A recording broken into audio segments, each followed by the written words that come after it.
Hello. Hello, audience. Yeah, this is Fun with Relux episode 9. And today it's about glare rating.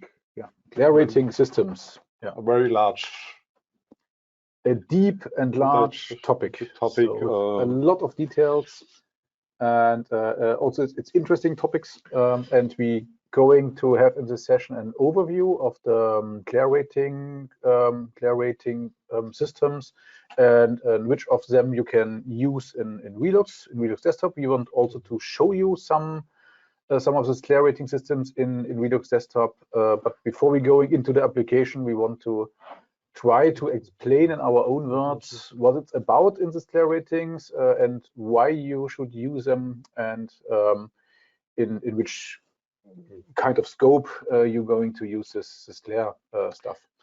So this will be a bit nerdy today. Sorry for this, with a lot of standards, but it's really important to deal with glaring. And also sorry that we could not go into the deep of each because we will need just for one single topic of glare rating, we may have a half of day for to explain and discuss. We just want to give all of you an overview, which is possible in Relux, a little bit about our strategies and what we are thinking about, and that's the target for today. Yeah. So talking about glaring is something, or it's the most thing where people getting complaints about lighting. So the most of the complaints about lighting is not it's too dark or it's too bright or it's not homogeneous enough. The most of the user in the user part of reclamations coming from glaring. So glaring is something where the user of the light is really affected by. He has really an impact in his viewing, and he's also getting some kind of headache or something. So it can really go into the body if you have a bad glaring situation. So this is something we have really to deal with in lighting with glaring. This is really important and has a big impact. And glaring is also something which is really down to the single person. It's nothing where you can have a measurement, where you can have a calculation, and you can say, yeah, this is exactly the story, this is exactly the point. Glaring is something really subjective, down to the individual person. Somebody has no issues with glaring, everything is okay. Especially people on stage, they are getting used to glare, because they are, if you getting visualized, if you're getting to see on the stage or something, then you are get glared because you have you need a lot of light on your person, and this means you get glaring in a way. And on the other side, there are people who are really sensitive of all kinds of glaring, and there are also a kind of there are all sorts of eye issues you can have, which also predicts glaring issues. So, for example, if you're getting older, you're getting more diffuse in the side your eye of this glass body in your eye, and this also getting more to glaring. Also the diffuses of the lens and so on. There's a lot of glaring issues, especially on elderly people and so on. So we have to deal with glaring. And Klaus, there are some categories of glaring. Yes, we are normally using two types of. We are talking about two types. The one is the psychologic glare effect, and the other is the sorry, I have a problem with the English word. One. Physiological glare rating, and one is that we have a problem.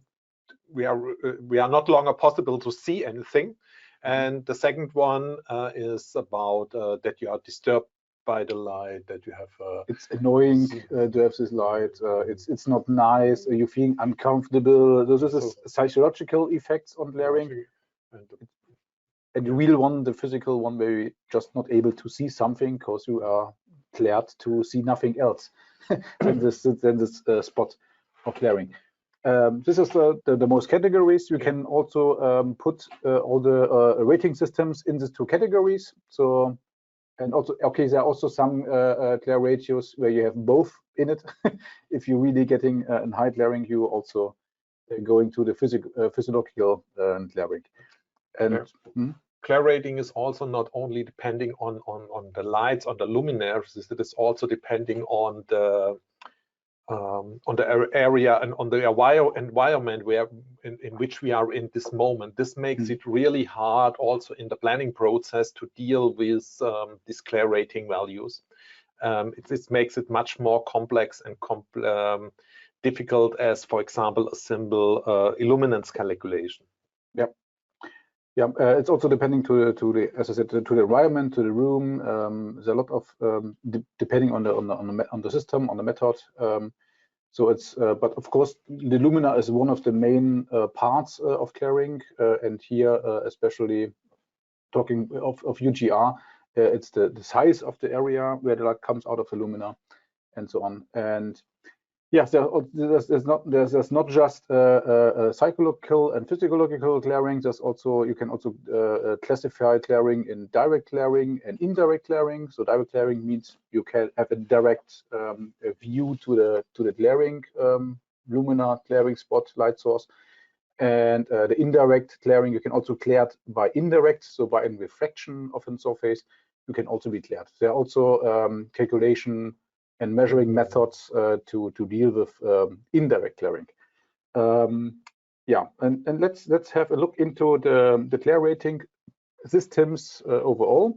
So we have UGR in indoor applications a lot. UGR, it's also the most common glare rating system. UGR. It's also also related and it is a part of the EN 12464. So EN 12464 has also a level of UGR values you have to reach in a certain task or in a certain environment. Then we have also in indoor is the daylight glare probability. There's a new daylight standard, a couple of years, 3 or 4 years ago, we have a new European-wide daylight standard.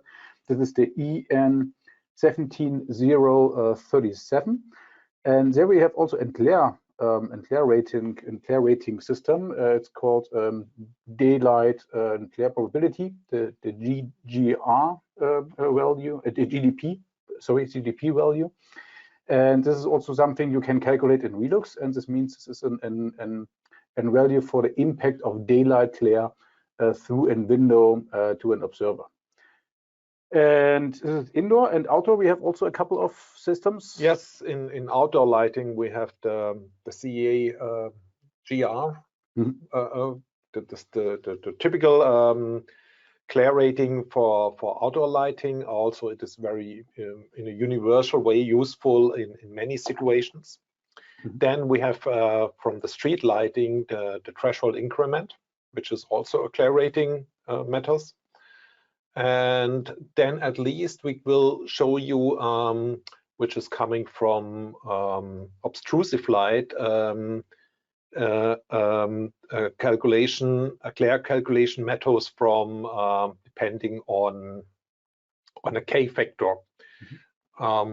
We will show, I guess I can show here at that point some, we have here prepared a small, some screens. Here's the CA glare rating, the GR value, and it is depending, we are calculating here with the formula here on the right side, and the result is the GR, or the formula sign has changed a few years ago now to RG. But the value we will receive from this formula is splitted in levels from unnoticeable to unbearable. And this is made by in the classical way for sports lighting, and it is made with people who gives their in certain situations, and then they have to decide if it is just admissible or noticeable. And you must realize that we have sometimes situation which is one person will say no, it's it's totally disturbing, and another person saying, no, for me it's notable, it's okay. So this is a little bit different here in these situations.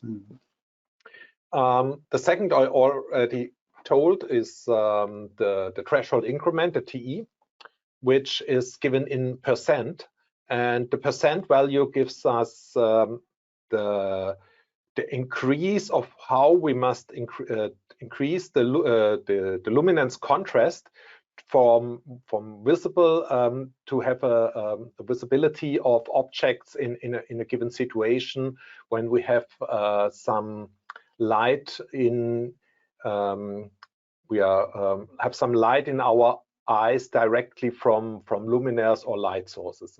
The picture above will illustrate a little bit this effect.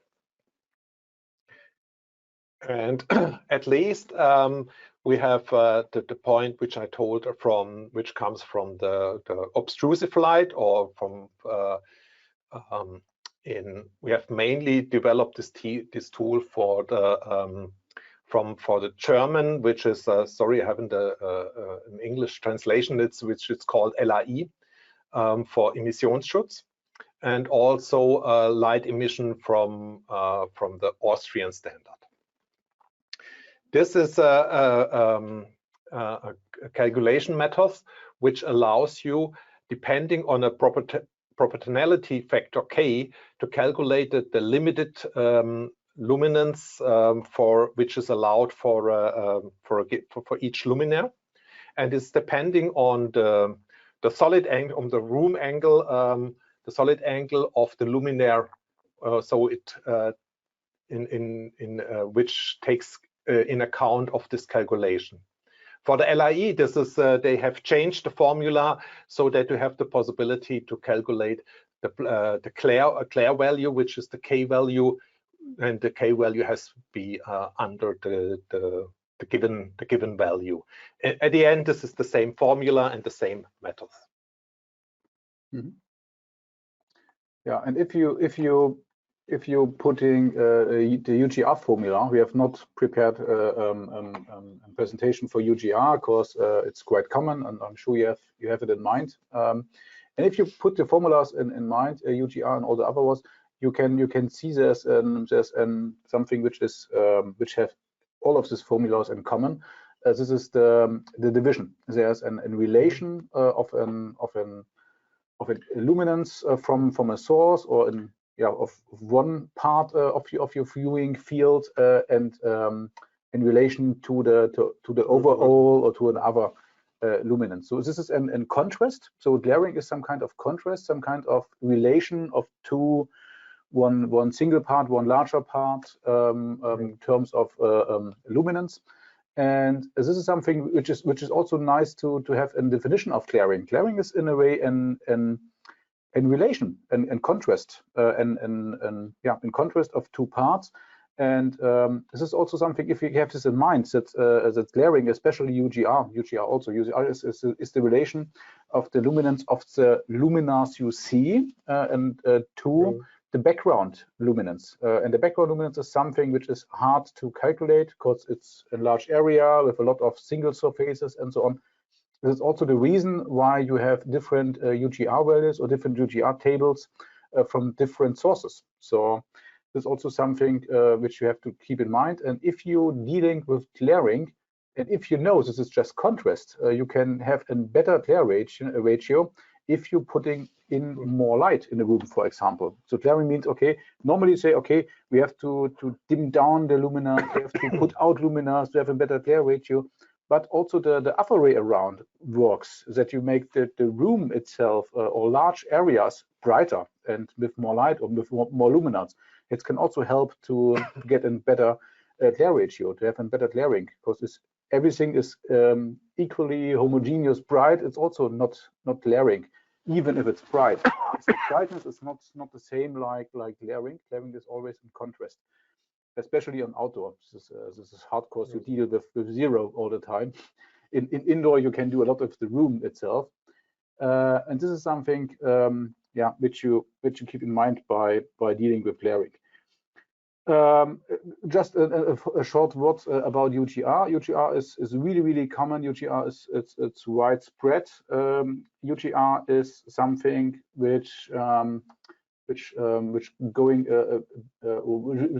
postponed after the Zollner curves. I'm not sure if it's outside Europe or outside Germany popular. We had an own clearing diagram threshold stuff in before we have UGR, but since UGR is by the way defined in this in the CIE 117. This is the most important CIE document dealing with UGR. There's a definition for UGR inside, but CIE was quite eager to give us more reports dealing with clearing and in UGR.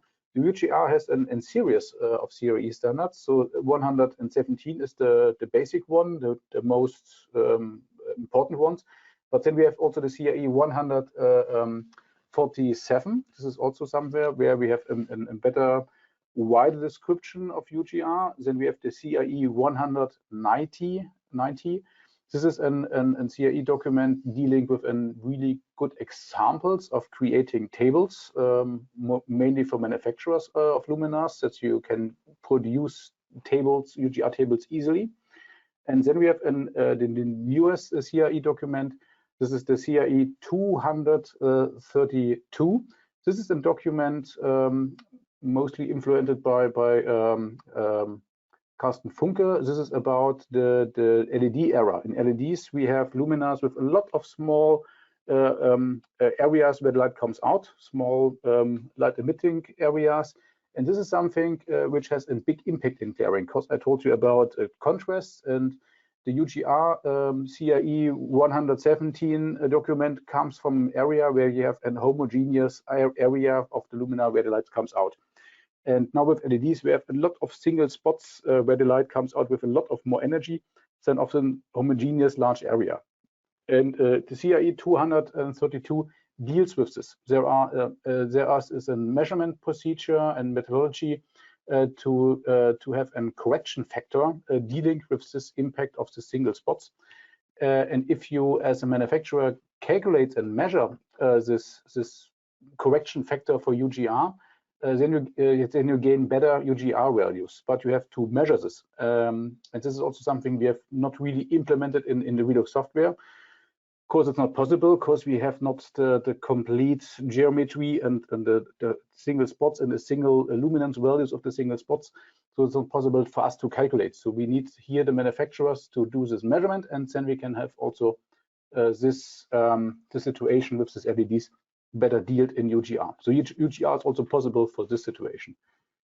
Okay, I guess this is enough of theory. Maybe one last point about the tables. So in UGR, you have two major approaches to calculate UGR. One is the table method. Table means there are tables who are have for different room types, for different room brightness levels, a certain set of numbers of UGR values. And there's also a calculation method where you can really calculate on the single observer and UGR value for this single observer. The EN 12464-1, the most important application lighting standard, at least in Europe, is depending or is forcing the table method. This means if you're having an value according 12464 in UGR, this means table. So it's not in Relux. We have you will see it in a couple of minutes, a method to calculate really on the spot on the observer in UGR value, but this is not according the standard in a way. This is also the same level, the same UGR value, but as I said, you have to use the table, and we deal with this in our output. You will see, and I guess this is a good point to going over to some examples. Yes. Yeah. One point to this is a little bit, but you must think about this table methods simulates a calculation inside of a room. So from a mathematical side, we are also able to calculate UGR values, for example, for street lighting. but it doesn't make sense because you will use a street light to illuminate, to use it inside of a room. Yep. The UGR values are valid for a room, so you cannot argument, oh, I have a street light which has an UGR less than 90%. It has no glare, because inside of a street situation we have a total different situation. Yes. Okay, we will start. Yeah, we go to our application Relux desktop, and we are going to show you how to deal with this. We have prepared something, and just roughly, just to have an clue about. Oh, I didn't find my cursor. Do you see the? Here's the cursor. Yeah. So here we are. Here I prepared an room, and oh, sorry, this is the wrong room. I want to start with UGR. This is the daylight. This is UGR. I have here two observers, one UGR point here on this chair. With in Relux, you can, as I said, you can calculate UGR values on a specific observer, and this observer here has a viewing direction. So we have in position and a viewing direction for this UGR value.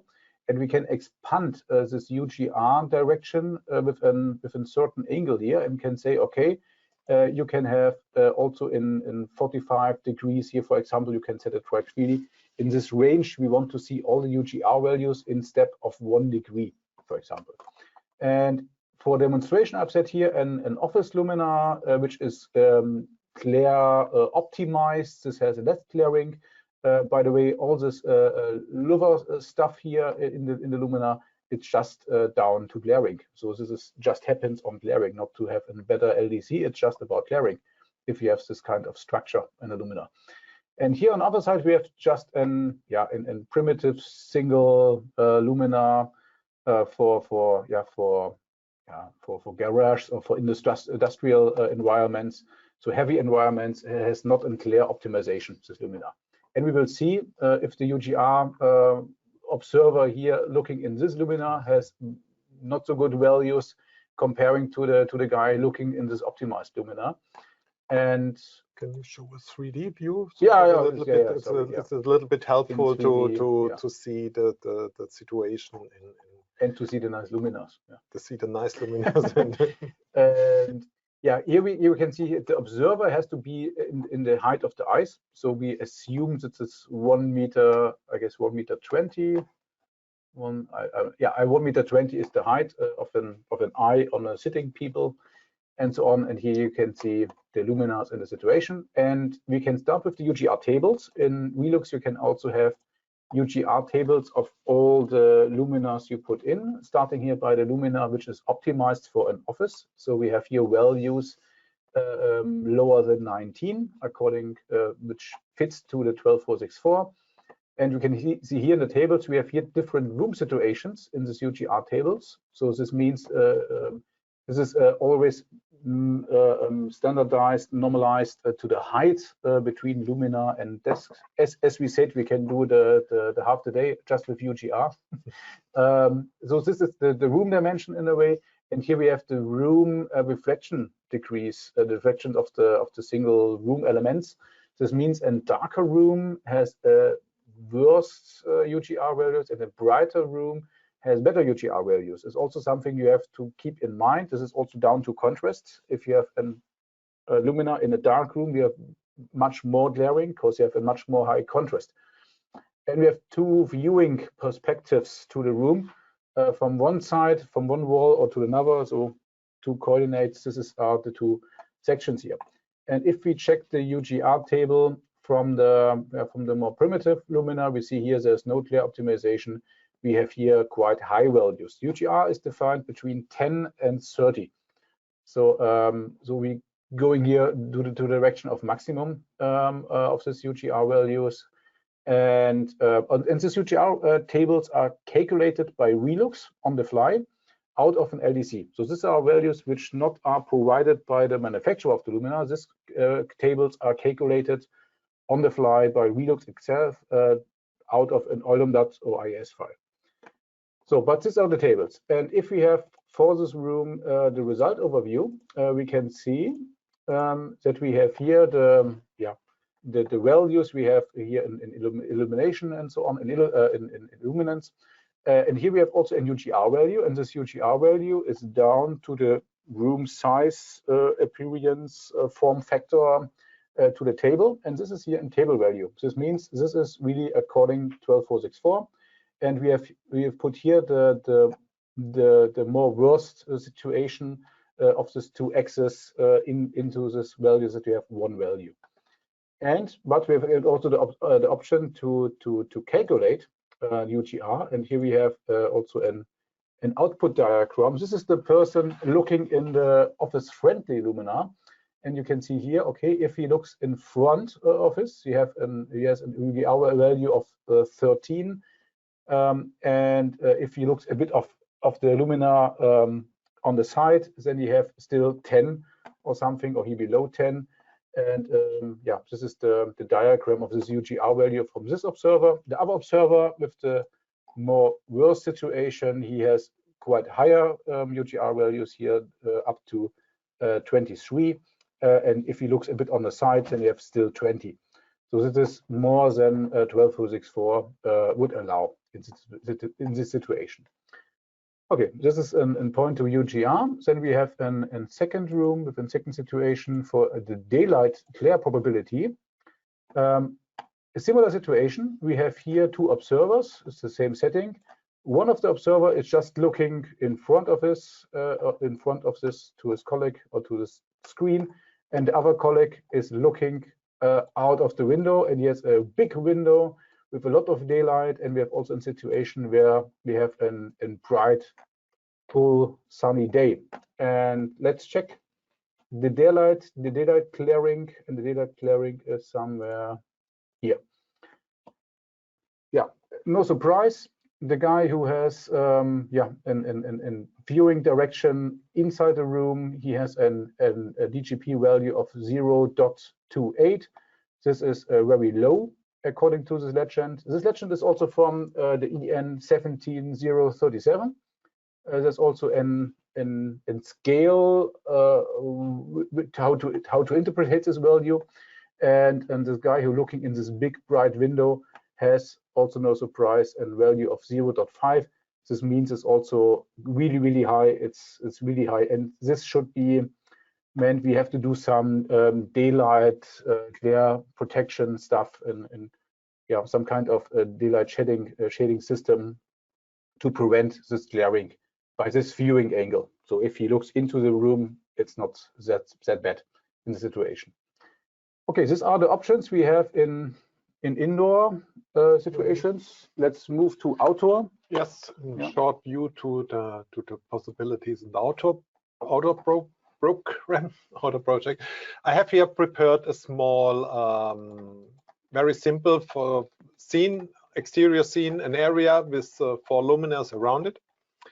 And we have now the possibility to make glare calculation by inserting first, I will start here with the GR. You will also see here at this position, you have here also from here the possibility to place the UGR observer, which Robert shows you. Even in outdoor. Yeah. You can also, yeah, a little bit is the question, where is the split between indoor and outdoor? Yeah. We can also use outdoor situations for indoor, creating indoor situations in the exterior scene and so on. It's a little bit diffuse, these things. And the TE value and the threshold increment and this daylight glare point. I will start here. We have here also, I will set it here direct in the center, and we can give a main direction, a main view direction, but it is similar like into UGR. So we have the possibility here for, in my first example, I will take a view of around 360 degrees. And here just to show you the difference, a second one where I will limit to 45. If I now run the calculation, guess we get some kind of diagrams. We have the possibility now. The first one is the same a little bit. We will find on the result overview of this area. So this, when we take a look to here, we have here the measuring area 1, and the observers will be included. They are linked with this measuring area.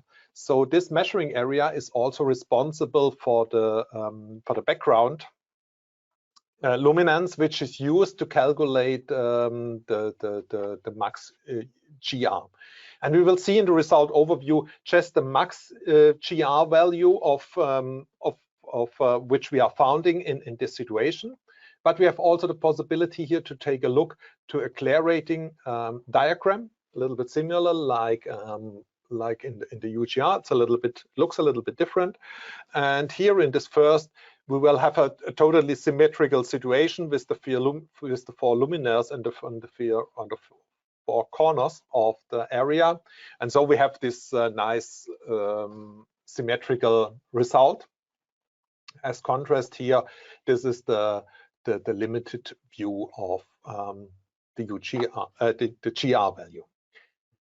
Also, we have the possibility when we're talking about the threshold increment, and I guess many of you will know the threshold increment from the typical road lighting. And when you are working with the road module, you have nothing to do special. Just when you're selecting a luminance class, a M class, you will automatically get this value, or you can use C classes, and also it can show you the TE value, but just as a value.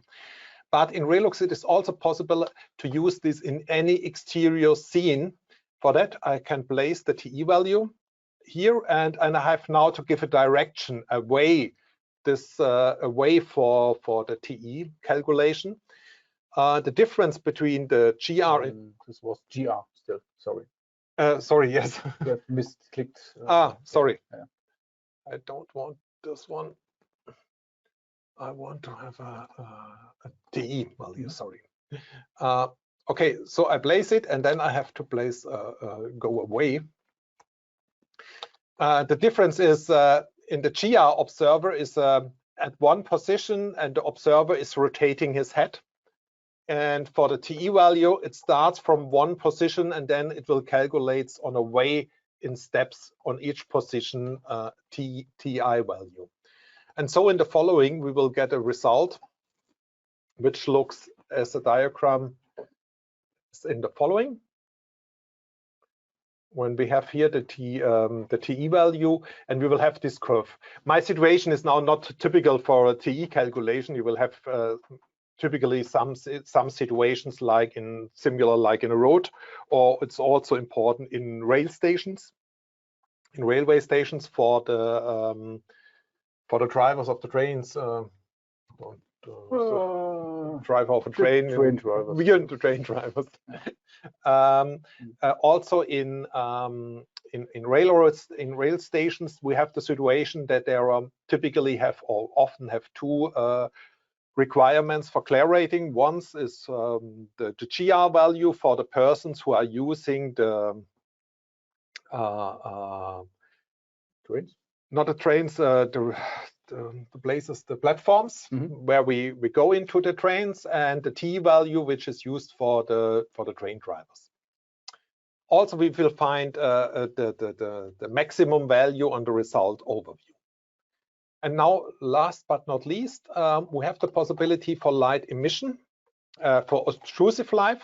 So here, for example, here is my situation. Here is a potential place where I need to check if there is a problem. And for that, we can also place here this Clair observer here, for example, here in this position. And then we will get immediately here the luminous intensity for, we go to the back to here for this, to this point. And we have here the possibility in the K calculation, the luminance of the environment is given by the planner. And the lowest value, the worst case situation, is 0.1 candela per square meter. But here at this position, maybe more realistic in the most situation will be, for example, 1 candela per square meter. Then you will also see that the requirement goes down. If I go here to a more critical situation, I can place more of them. And here a little bit outside, I have the more critical situation. And then from one point, you can see that you now here are going out of the limit for the required limit of the K value of 32, which is very low. It goes up in different situations up to 192.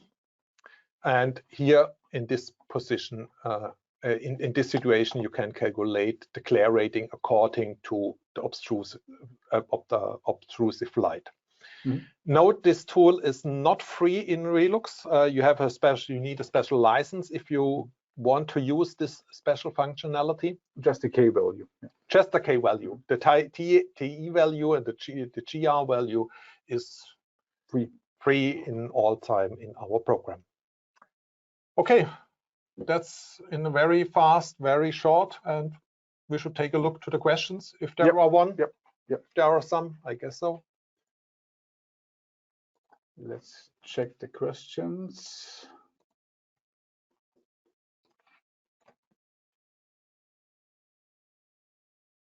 So we are okay. So this looks not so much good. So you are welcome to state some questions if you like to glaring. One we have. Where can we find more information about the indoor glare in UGR? Articles, organization books, websites. Yeah, there's the CRE 117 if you want to really go into it. One good point. There is there's in German the German Lighting Association called ZVAI. IE. In Germany we say ZVI. In English is ZVI. ZVI. Sorry. And this association, this German Lighting Association, has provided a German and an English written document about UGR, especially because there's a lot of interpretations and a lot of half-baked information about it. And this document, it's about 20 pages, as I said, also available in English, and free of charge to download. The CRE document costs some money, but the ZVI document is free of charge, and there you have a lot of information and also some examples. For example, how this table is created. The table is out of a worst case scenario, and you have some diagrams and some examples how this is created. So this I can recommend to have this. And also you find a lot of in the internet. Just Google about UGR, and you find a lot of stuff. There's also we also have some pictures here in our presentations from the Relux Beleuchtungspraxis. Sadly, this is just in German. Maybe there's a web version in English in these days, but I'm not sure. But this is just German. But this is quite good to have all the glare systems described with some samples and relations to standards. So this I can also recommend. Okay. Yeah, Klaus has typed the answer. We have not linked here, but this is the ZVI. You can type in Google. Oh, sorry, this was the wrong. This was the first. Yeah, sorry. No, not the last. The first one. The first one. Two up. Okay, this is the guy. Yeah. Okay, sorry. So while Klaus is typing, I can read the next one. If we have not standard table like 1 meter high table, how we find that table UGR? If we have not a standard table like 1 high table. I guess the question is not really suitable for UGR. There's not a height. Maybe there is only one point that the standard table is the standard table as it table is table as table is not positioned. There's only one point you can choose it, because this is sometimes not so clear. This is about the spacing, the 0.25 to spacing 1.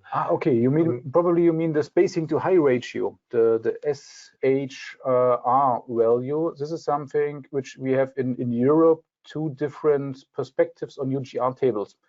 As I said, a UGR table is some kind of worst case scenario. So we put a lot of this lumina on the ceiling, really a lot, so many luminas that they're overlapping theoretically. And then we calculate this UGR with this a lot of luminars, and this a lot of luminars is a difference in the UK. In the UK, you have in spacing to height of 1 meter. This means you have 1 meter distance in X and Y of the luminars, and in Central Europe, in the Europe which is not UK, we use the spacing to a height of 0.25 meters. This means we have a more packed ceiling with luminars, and which is an even more worst case scenario. And this is also down to the CRE 117. The CRE 117 forces the 0.25, but I have to say the CRE 190 forces the 1 meter. So you have to choose. Yeah. However, in the properties in Relux, you can switch this. You can switch from 0.25 to 1 meter spacing. So it's possible to switch. And one point we haven't shown in the program, you have also the possibility, if you have a measuring area inside of your project, you can, for UGR, GR as well, for the K value, making a table calculation. That means on each calculation point, we will make one Clair rating or UGR or K value calculation and printing the maximum value at this position inside of the table. This may also be helpful for you. Yeah, but be careful, you cannot calculate an average of Clair ratings on a surface. So we have measuring grids where you can have also the daylight Clair probability is also you can also put on a grid, but you cannot do averages with it. It's just single point results. You have to deal with the single point results in the end, and or to have the maximum. You can say, okay, in this grid, the maximum is below 19 or whatever you like to have, or what you get in results. This is also a way to communicate clearing on a room situation. But the UGR table is it's not about the single observer. It's just about the room and the luminar, and has nothing to deal with the observer positions or the server height. Okay, the table has a certain height of the eye. So as we said, in UGR you can go really deep. Yeah. Okay. But first we have here. Could you please indicate us the regularity of observers in office lighting? It's also not so easy to say. As I said, the EN 12464 forces the table method, and table method had not an height of the eye, or the table had a height of the eye, but this is fixed. This is nothing where you can do adjustments in the observer eye height for the table method. And table is for the standard, the main situation. In the 12464, it's not forbidden to take the calculations directly on the single observer point, but this is just a note. This is inside, but it's the table has to be forced. But of course, there are, at least I know it from the practice, and I guess there's also a German standard, at least for the height of the sitting people. It's more about office situations where which areas, which sizes you have for doing work stuff, and the height of the eye for sitting people, at least for a German standard, somehow is 1.20 meter, and a standing person is 1.60 meter. So these are in a way common practice, or at least I'm sure there is some German standard for this workspace environmental situations, like where is the standard eye high for the sitting and the standing people. So 1.20 meter and 1.50 meter for 1.60 meter for a standing person. Yeah, this is the. I guess it's also in Relux as in default value. So if you put in a UGR point observer in Relux, I guess you end up with 1.20 meter by default. Yes, but this means sitting people. Yeah. But you can change it as well. The calculation I told you, which is possible with the measuring areas, you can make the calculation on each height you want at least. Yeah. But for the UGR tables, which are given in the as a documentation to the luminaires, they are limited to the regulations of these are just these standard tables. In this calculation, there is only the space index, which is a possibility for modification. If you know the height of the eye of the observer, then use this. So this is just, if you don't know it, you have to do something. But if you know the height of these people, use it. Yeah. Okay, not another distance. In the table of the UG of the Relux UGR values, the one we use to document our design. Yes. Is the table of the Relux UGR? Yeah. Yes, exactly. Yeah. That is what the new, or also the old 12464 has the intent to take a look in the table value. Exactly. And then, but in the next point, is it possible to take a UGR grid calculation with 360 degrees instead of? Yes, maybe this is we can think about to expand this inside of the program. We have just we give one at the UGR. We have at the moment one major direction for each point, but it should also be possible to have a calculation of 300. It takes a little bit time in the count, but maybe it can be helpful. We can think about this. But I guess you can set an UGR grid with different directions. You can say north, south, east, west. Yes, this is one grid. On one grid, that is possible. Yes, at least it's a little bit. It's also not so common. So grids of UGR is for me it's something really weird to have griddings of glaring. It's just one observers. So this means if you do in grid, this means potential observer positions and not some kind of grid like for illuminance where you have an average and an homogeneous way of glaring. So it's okay, you can work with it, but for what you have to be sure what you are doing with it. Yeah. This calculation is mainly, the intent for this calculation is to authenticate the critical areas, and then at least you should put an observer there and make a deeper analysis at that point at that positions where which you are indicating with the grid tables. So this is maybe interesting for you for analyzing the scenery or to have a better feeling of this environment of this room, but this is nothing for documentation of your design. This is far too detailed, and nobody who is not an expert in glaring has a clue of these values in these griddings. Yeah. Okay, I guess we're running a little bit out of time. There is also no more questions at the moment. Okay, good. Okay, good. We are looking forward to the next. Exactly. The next session is on the 28th of April. So a bit more of one Revit. Yeah, it's about Revit again. So our last Revit episode is quite a long time ago, almost 1 year. So we have to do Revit again, and we have doing some really interesting progress in Revit. So it's possible to do really photometric calculations in Revit. And this we want to show and to demonstrate. And yeah, that's all. So we have to thank you for your patience. Thank you. Hope you also enjoyed it. As we do. It's always fun for us also to tell you about layering and other nerdy stuff. And yeah, so have a nice day. Stay tuned and see you next time. See you next time. Bye. Bye-bye.